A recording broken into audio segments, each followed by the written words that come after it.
I'm going to slap this into the beginning of every single video for a little while.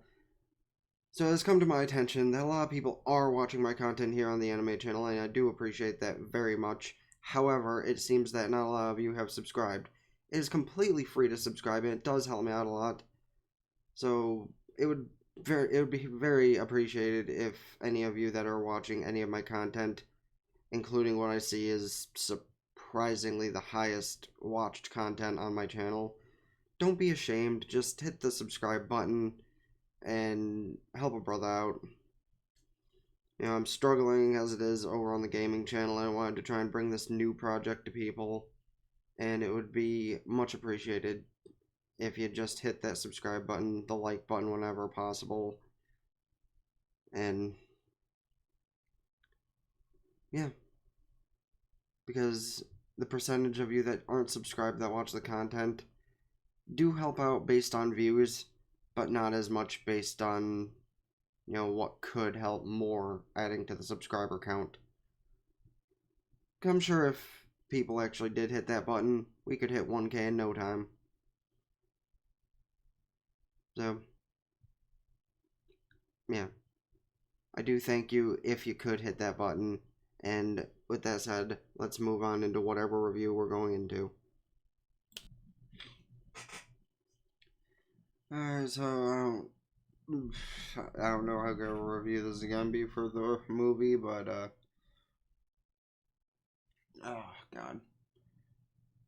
Well, this is a bunch of exposition and backstory for Amelia based on what happened long, long ago after she was originally, you know, broken free from her glacial prison. Her remembrance of it also takes place after the Snow Festival in season 1.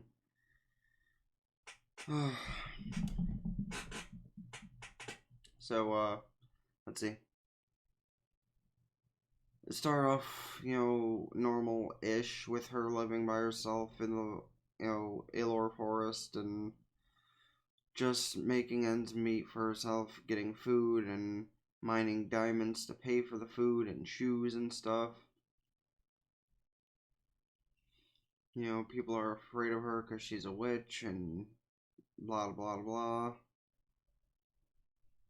But then the story eventually develops further to where there's some sort of fire Pegasus horse spirit thing who's trying to hunt her down and cause pain and harm to her and kill her and whatnot, even to the extent of having sentient venom from the black serpent wander about the Elor forest,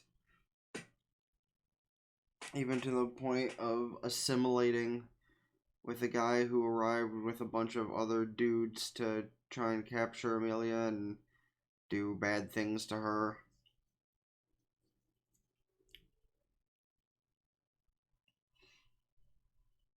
So yeah, that was all the thing that happened. And speaking of that assimilation, that's where things got even more intense later on.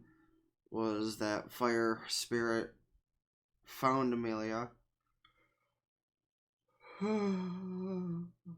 Jesus, sorry. Found Amelia and it caused a lot of trouble. Tried to kill her itself, and she was trying to argue, and the lesser spirits that were surrounding her protected her for a little while until they just couldn't. And then she called out to Puck, who arrived on the scene, and that's when they formed their contract, and he became a giant kitty.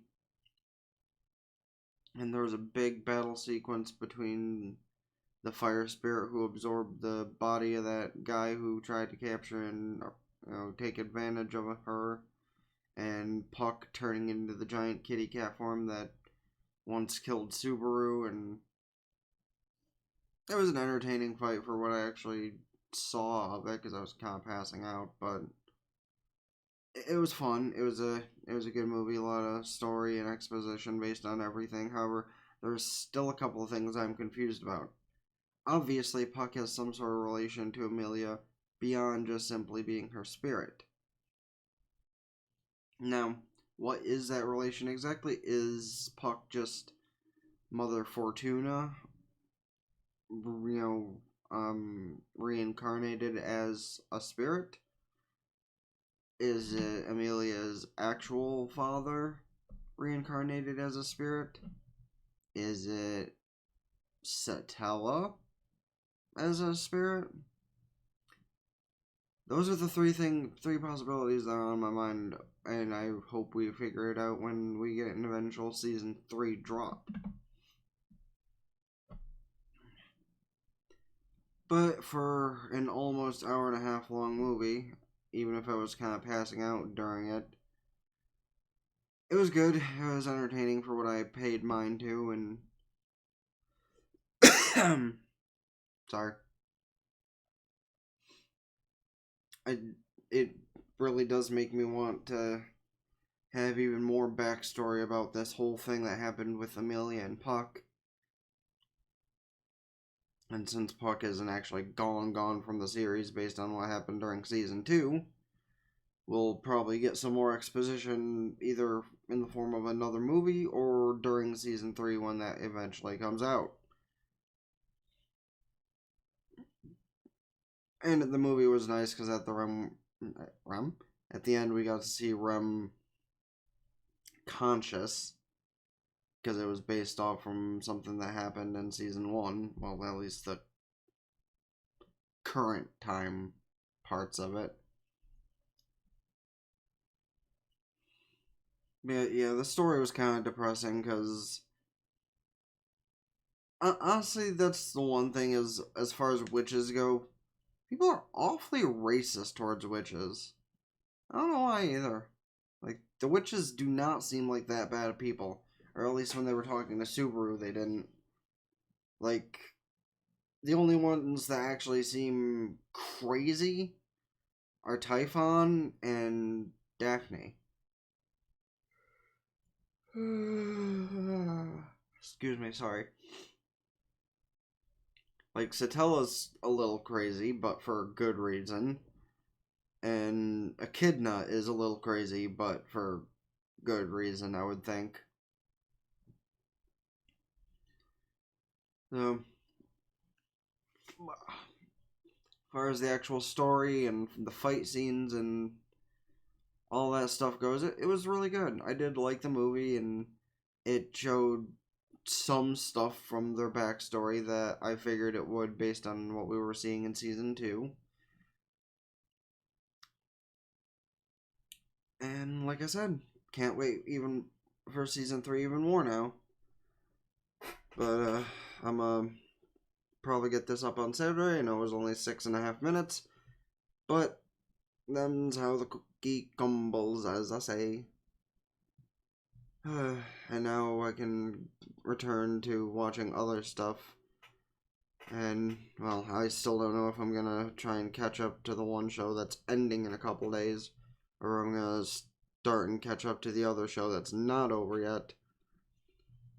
But I guess you guys will find out which happens soon. That said, it's been the Blazer King with King's Critique signing out. Ta-ta for now.